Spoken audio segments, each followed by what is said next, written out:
กันแล้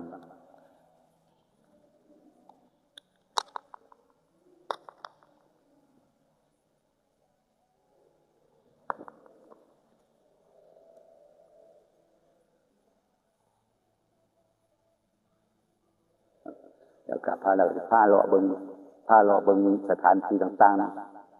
ได้มาแล้วขอให้ถ่ายคลิปถ่ายหยังไปให้พี่น้องเห็นทุกหม่องพี่น้องผู้ใดบ่เคยมาก็มาเป็นวัดป่าภูเขาสูงพี่น้องผู้ใดบ่ทันมาก็ลองมาเบิ่งสวยงามครับสวยงามครับเพิ่งมาเห็นเป็นบุญตาเพิ่งมาเห็นเป็นบุญตา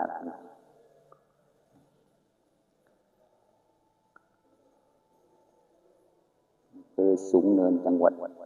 นครราชสีมา